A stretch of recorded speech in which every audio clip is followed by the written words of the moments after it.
சுவாமி சரணம்.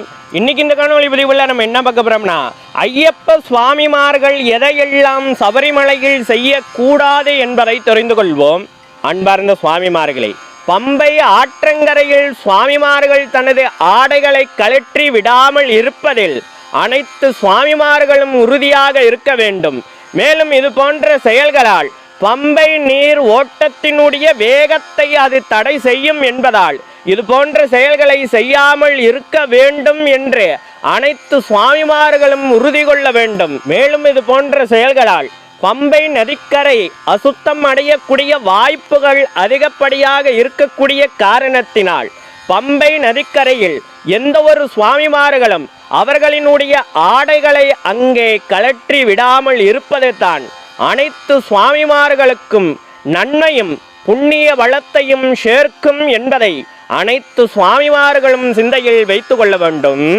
அடுத்ததாக, சபரிமலைக்கு செல்லக்கூடிய அந்த காட்டு பயணத்தில் அனைத்து சுவாமிமார்களும் எந்த ஒரு குப்பைகளும் இடாமல் இருக்க வேண்டும் என்பதில் உறுதியாக இருக்க வேண்டும்.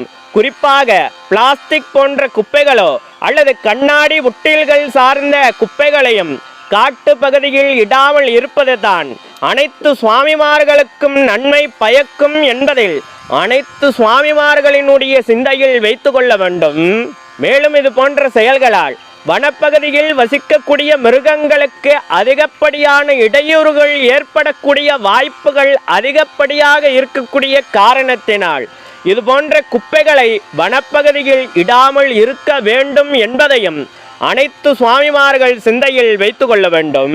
ஆக நமது இருதய கூட்டில் வைத்து நாம் துதிக்கக்கூடிய நமது ஐயன் ஐயப்ப சுவாமி வசிக்கக்கூடிய அந்த வனப்பகுதியை நாம் தான் சுத்தியாக வைத்து கொள்ள வேண்டும் என்பதை அனைத்து சுவாமிமார்களும் சிந்தையில் வைத்து கொள்ள வேண்டும். அடுத்ததாக, சுவாமி தரிசனத்தின் பொழுது சுவாமிமார்கள் மற்றொரு சுவாமிமார்களை தள்ளி கொள்ளாமல் இருக்க வேண்டும் என்று சொல்லப்பட்டு வருகின்றது.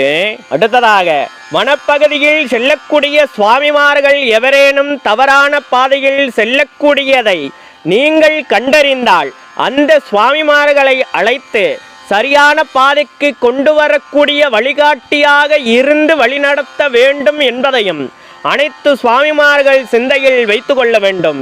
மேலும் சுவாமிமார்கள் ஒருபொழுதும் சுயநலமாக இயங்கக்கூடாது என்பதை சொல்லிக்கிட்டு மேல்முறை இனிய உங்களை வந்து சந்திக்கின்றேன். இதுபோல ஆன்மீக சார்ந்த ஏதேனும் சந்தேகங்கள் இருந்தாலும் கூட தயங்காமல் கமெண்ட் பாக்ஸில் தெரிவிங்க. அப்படியே எனக்கு தெரிந்தால் கண்டிப்பாக உங்ககிட்ட காணொலி மூலமாக பயந்துக்கிறேன். நமது தமிழ் வேதம் 92 சேனல் இன்னும் சப்ஸ்கிரைப் பண்ணாத அடியார்கள் மறவாமல் சப்ஸ்கிரைப் பண்ணி பக்கத்தில் இருக்கிற பெல் பட்டன் அமைத்து ஆல் ஆப்ஷன் தண்டிங்கன்னா நாங்கள் பதிவு செய்கிற ஒவ்வொரு காணொலி பதிவும் உங்களை வந்தடையும். மேலும் நமது தமிழ் வேதம் 92 சேனலில் நிறைய ஆன்மீக சார்ந்த காணொலி பதிவுகள் தொடர்ந்து பதிவேற்றம் செய்து கொண்டே இருக்கிறோம். அதெல்லாம் இன்னும் பார்க்காத அடியார்கள் ஒரு முறை சென்று போய் பாருங்கள். உங்களுக்கு தேவைப்படும் தகவல்கள் அதிலும் இருக்கக்கூடும். அடியார்களின் வசதிக்காக பிளேலிஸ்டும் தயார் செய்து வைத்திருக்கின்றோம். சர்வம் முனீஸ்வரம், சகலமும் முனீஸ்வரம். நம சிவாய.